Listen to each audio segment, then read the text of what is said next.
نحمدہ ونصلی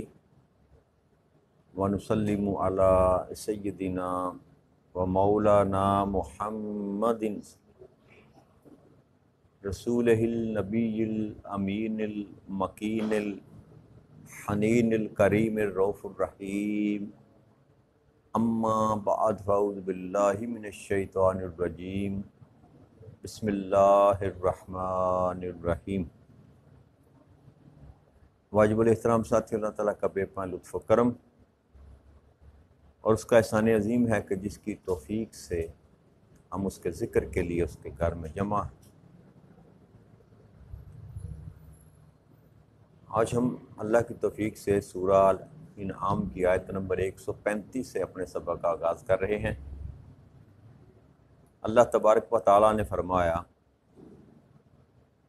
قل یا قوم اعملوا علی مکانتکم انی اعمل فسوف تعلمون من تکون له عاقبۃ الدار انہ لا یفلح الظالمون۔ کہ اے میرے حبیب صلی اللہ علیہ وآلہ وسلم فرما دیجئے، اے میری قوم تم اپنی جگہ پر عمل کرتے رہو، بے شک میں اپنی جگہ پر عمل کیے جا رہا ہوں، پھر تم عن قریب جان لوگے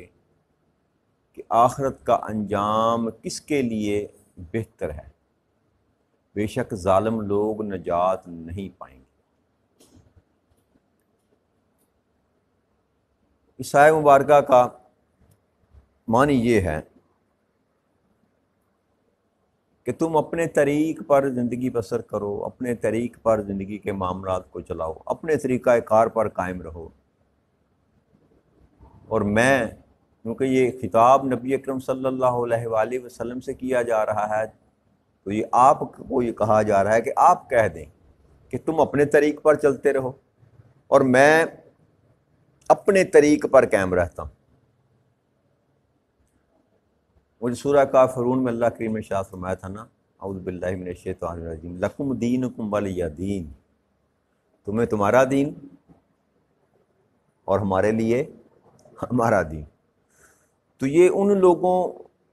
کے لیے رب کریم نے فرمایا کہ جو کسی بھی طور دین کو قبول کرنے کے لیے تیار جب نہیں ہوتے، تو اللہ نے فرمایا کہ میرے محبوب ان سے کہہ دیں آپ کہ اب جو تم کر رہے ہو اپنے تائیں سچ سمجھ کر، حق سمجھ کر، ٹھیک سمجھ کر، تم وہ طریق اختیار کیے رکھو، اپنے اسی طریقے پر زندگی بسر کرو، اور میں اپنے طریق پر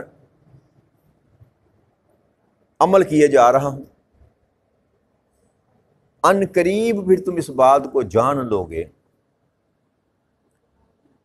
کہ انجام کس کے لیے بہتر ہوتا ہے، اور ساتھ یہ اللہ کریم نے بھی فرما دیا کہ بے شک جو ظالم لوگ ہیں وہ کبھی نجات نہیں پائیں گے۔ تو یہ کہ اللہ کریم نے جتنے بھی انبیاء کرام مبعوث کیے، رسول مبعوث کیے،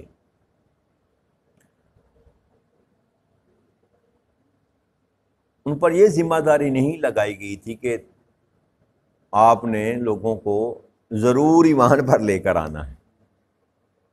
جیسے اللہ کریم نے ارشاد فرمایا اللہ اکراہ فی الدین، کہ دین میں تو کوئی جبر ہے ہی نہیں۔ یہ تو سودا من چاہا ہے، پیغام دیا، اور پیغام دینے کے لیے ہی اللہ کریم نے اپنے پیغمبر، رسول اور نبی بھیجے۔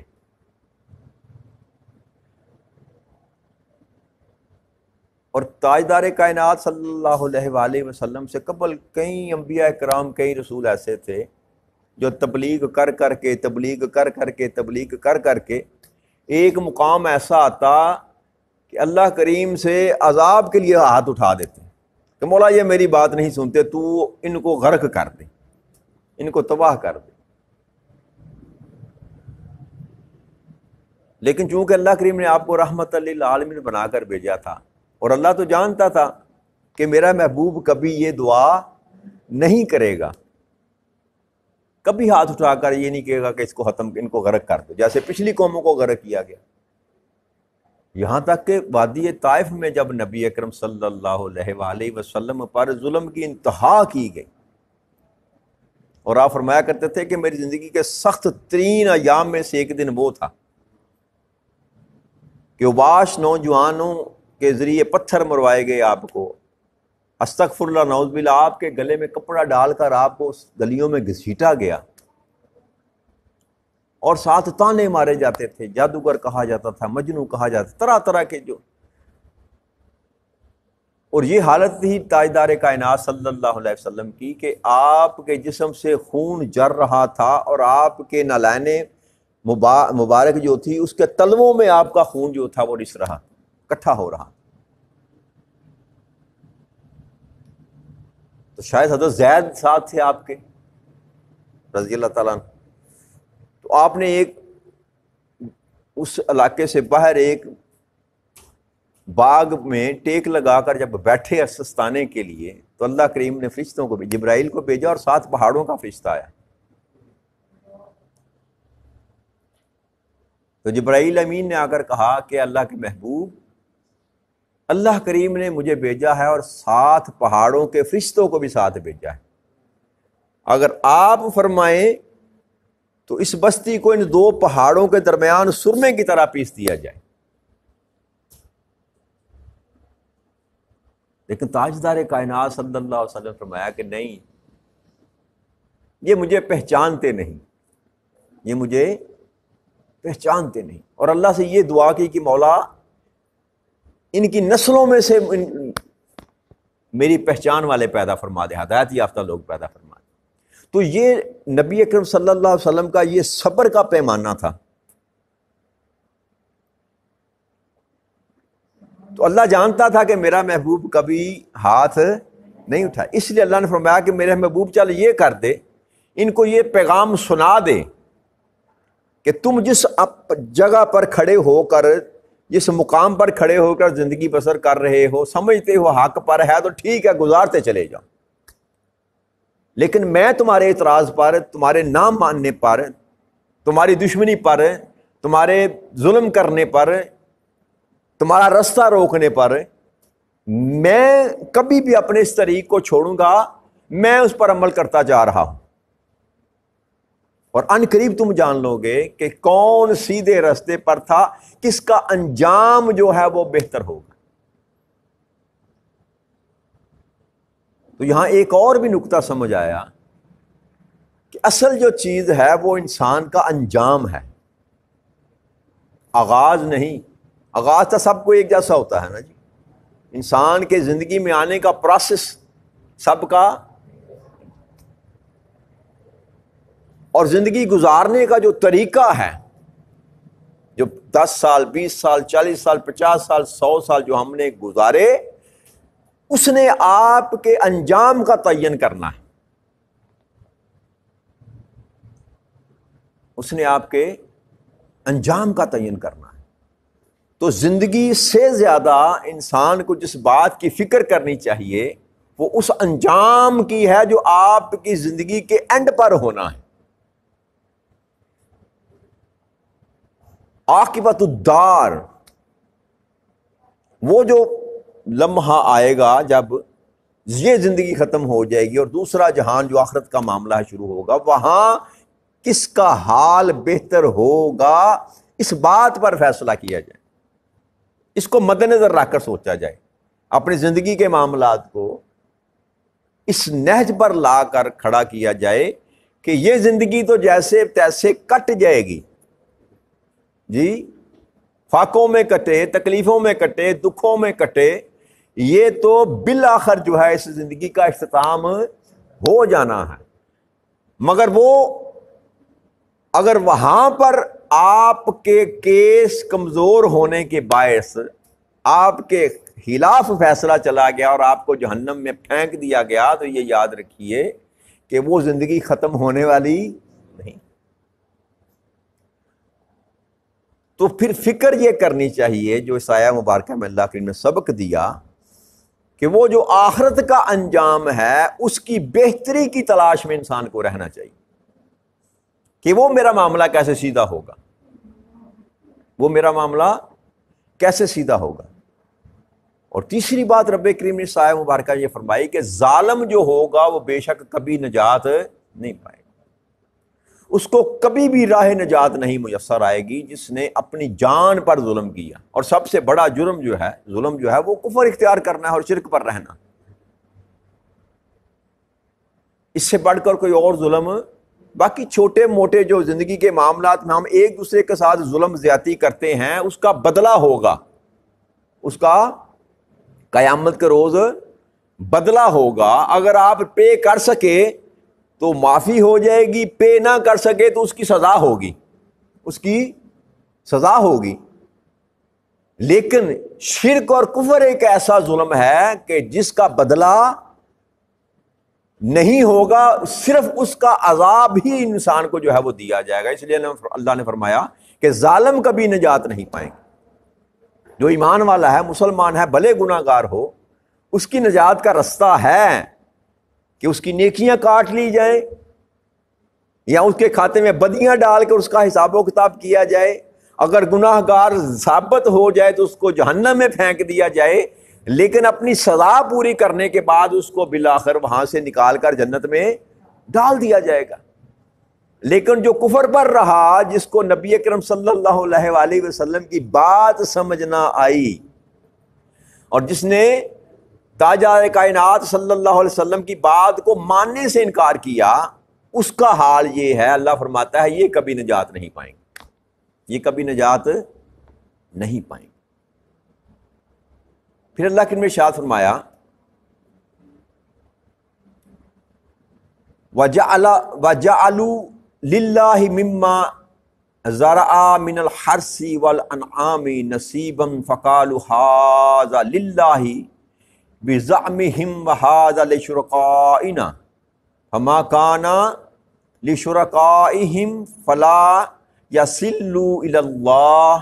وَمَا كَانَ لِلَّهِ فَهُوَ يَصِلُّ إِلَىٰ شُرَكَائِهِمْ سَاءَ مَا يَحْكُمُونَ۔ اور انہوں نے اللہ کے لیے ایک حصہ مقرر کر لیا جنہیں اس نے کھیتی اور مویشیوں میں سے پیدا فرمایا، پھر اپنے گمان سے کہتے ہیں کہ یہ اللہ کے لیے ہے اور یہ ہمارے خود ساختہ جو معبود شریک بنا رکھے ہیں ان کے لیے ہیں۔ اللہ فرماتا ہے پھر جو حصہ ان کے شریکوں کے لیے ہے سو وہ تو اللہ کو نہیں پہنچتا، اور جو حصہ اللہ کے لیے ہے تو وہ ان کے شریکوں تک پہنچ جاتا ہے۔ تو یہ کیا ہی برا فیصلہ کرتے، کیا ہی برا فیصلہ کرتے۔ یہ جو کفار اور مشرکین تھے یہ کرتے کیا تھے کہ جو بھی مال مویشی یا کمائی ان کی ہوتی نا تو اس کے دو حصے کرتے تھے۔ کہتے تھے کہ یہ ایک حصہ اللہ کا ہے اور ایک حصہ ہمارے ان بتوں کا ہے۔ ان اللہ کریم اس کی طرف اشارہ کر رہا ہے کہ یہ کتنا برا انہوں نے فیصلہ کیا کہ دینے والا میں، مال ہو مویشی ہو سب کو پیدا کرنے والا میں، خلق کرنے والا میں، مالک سب کا میں، ان کو عطا کرنے والا میں۔ تو یہ کس قدر بھونڈا فیصلہ انہوں نے کیا کہ کچھ حصہ نکال کر میرے لیے رکھ دیا اور کچھ حصہ نکال کر اپنے جھوٹے خداؤں کے لیے رکھ دیا۔ تو اللہ فرماتا ہے کہ جو انہوں نے خداؤں کے نام پر رکھا وہ تو مجھ تک پہنچتا ہی نہیں، میں تو اس کو قبول نہیں کرتا، وہ تو رکھا ہی انہوں نے غیر اللہ کے لیے، اور جو انہوں نے غیر اللہ کے لیے کیا نہ، جو اللہ کے لیے کیا وہ بھی ان کے شریکوں تک پہنچ جاتا ہے۔ تو وہ کرتے کیا تھے کہ جو اللہ کے لیے حصہ نکالتے اس میں سے کمی بیشی کر لیتے تھے، لیکن جو بتوں کے لیے حصہ نکالتے اس میں سے کمی بیشی نہیں کرتے تھے۔ مطلب کوئی مال نکالا تو اس میں سے کچھ مال اگر خراب ہو گیا، بتوں کے نام پر جو نکالا تو اللہ کے نام پر جو رکھا ہوتا تھا اس میں سے نکال کر اس میں ڈال دیتے تھے۔ لیکن اگر وہ جو اللہ کے نام پر رکھا ہوا ہے اس میں سے کچھ خراب ہو جاتا تو وہاں پر یہ اصول اپلائی نہیں کرتے تھے۔ تو اللہ فرماتا ہے یہ کیسا تم نے برا فیصلہ کیا کہ جس نکالے ہوئے نے تمہارے کام آنا ہے، جو حصہ تم نے اللہ کے لیے نکال کر رکھا وہی تو انسان کے کام آنے والا، اس میں تم اپنی مرضی سے کمی بیشی کرتے رہتے ہو، دل چاہا تو نکال کر پھر بتوں کے نام پر دے دیا، اور جو تمہارے کام نہیں آنا، جو تم بتوں کے نام پر جن کو رکھا ہوا ہے اس کی تمہیں فکر رہتی ہے، اس میں سے کوئی چیز خراب ہو جائے تو میرے حصے میں سے نکال لیتے ہو۔ تو اللہ فرماتا ہے یہ کتنا برا جو ہے تم لوگوں نے فیصلہ کیا ہے۔ اسی طرح اللہ کے ارشاد فرماتے ہیں وَكَذَلِكَ زَيَّنَ لَكَثِيرٌ مِّنَ الْمُشْرِكِينَ قَتْلَ أَوْلَادِهِمْ شُرَكَاؤُهُمْ لِيُرْدُوهُمْ وَلَيَلْبِسُوا عَلَيْهِمْ دِينَهُمْ وَلَوْ شَاءَ اللَّهُ مَا فَعَلُوهُ فَذَرْهُمْ وَمَا يَفْتَرُونَ۔ اللہ فرماتے ہیں جس طرح ان کی یہاں پر مت ماری گئی جہل کے باعث کہ میرے دیے ہوئے مال میں سے حصے بکھرے کرتے ہیں، ان کو بھی دیتے ہیں جو پتھر اور لکڑ کے بنے ہوئے ہیں، نہ جو کھا سکتے ہیں نہ پی سکتے ہیں، ان کے لیے بھی رزق میں سے حصہ نکال کر رکھتے ہیں، مویشیوں میں سے، فصلوں میں سے۔ اسی طرح اللہ فرماتا ہے کہ بہت سے مشرکوں کے لیے ان کے شریکوں نے اپنی اولاد کو مار ڈالنا خوشنما کر کے دکھایا تاکہ انہیں برباد کر ڈالیں اور ان کے دین کو ان پر مشتبہ کر دیں، اور اگر اللہ چاہتا تو ویسا نہ کر پاتے، پس آپ انہیں جو افراط پردازی کر رہے ہیں اسے نظر انداز کرتے رہیے، چھوڑ دیجئے ان کو، ان کے حال پر چھوڑ دیجئے۔ تو اب یہاں اللہ کریم نے دوسری جو ان کے اندر جہالت پائی جاتی تھی، اولاد کو مار دینا، شیاطین ان کے دل میں یہ بات ڈالتے تھے کہ اپنی اولادوں کو قتل کر دو تاکہ تمہارے رزق میں کمی نہ آئے۔ بیٹیوں کو تو اس لیے مروا دیتے تھے نا کہ اس کو جائیداد میں سے حصہ نہ دینا پڑے، پھر اس کو پال کر جوان کر، پھر اس کو جوان کر کے بیانا پڑے گا، ہاتھ سے مال دینا پڑے گا، تو بیٹی کو زندہ ہوتے ہی مار دیتے۔ ایون یہاں تک بچوں کو مار دیتے کہ یہ کیا کہ ان کو پالنا پڑے گا، رزق میں کمی آ جائے گی۔ اس وجہ سے اللہ فرماتا ہے کہ یہ جو ان کو اولاد کو مار ڈالنا ہے، اس کو انہوں نے خوشنما کر کے شیطانوں نے دکھایا اس کو، تو جہاد عجیب قسم کی پیش کی۔ کھانے والے زیادہ ہو جائیں گے جی، رزق کم پڑ جائے گا، مشکلات آ جائیں گی۔ اللہ فرماتا ہے یہ اس لیے شیطانوں نے ان کے ساتھ یہ سودا کیا، کام کیا، تاکہ یہ برباد ان کو کر ڈالیں، ان کے بچے کچھ دین کو بھی مشتبہ کر دیں، اشتباہ میں ڈال دیں۔ تو اللہ فرماتا ہے اگر میں جبرن روکنا چاہتا ان کو تو یہ کبھی بھی ایسا فعل نہ کرتے، بس آپ ان کو چھوڑ دیں ان کی حالت پر۔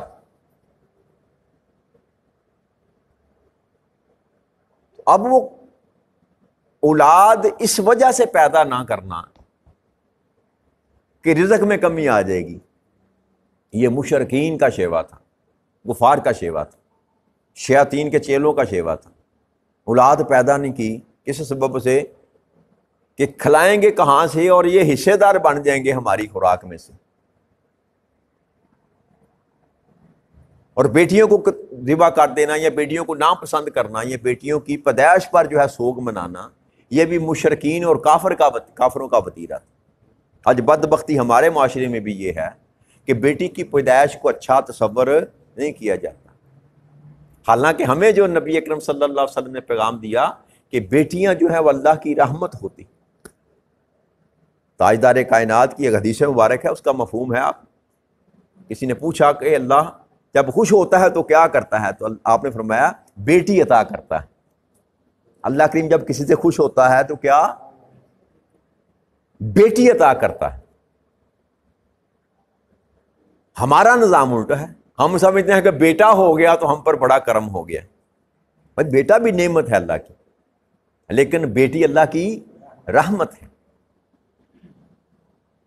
تو ہمارے معاشرے میں بھی یہ گھٹن ہے کہ بیٹی کی پیدائش پر جو ہے منہ لٹک جاتے ہیں، اور اگر یکے بعد دیگرے 2 3 آ گئی تو بندے تو مرنے والے ہو جاتے ہیں۔ اور جس نے پیدا کی،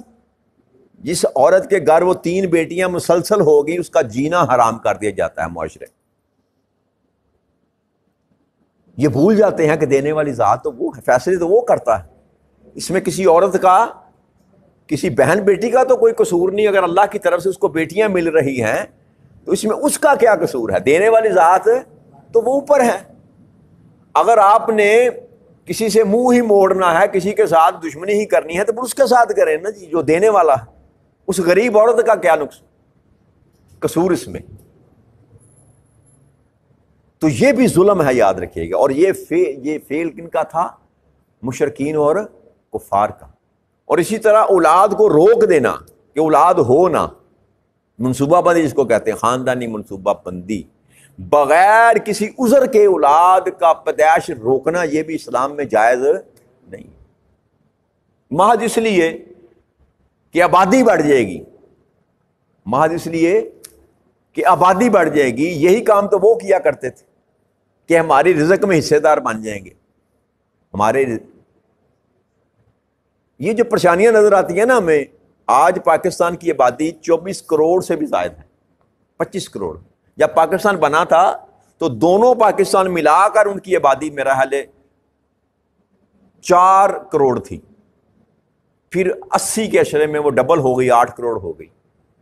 جی۔ آج اکیلے مشرقی پاکستان، مغربی پاکستان کی آبادی 25 کروڑ ہے۔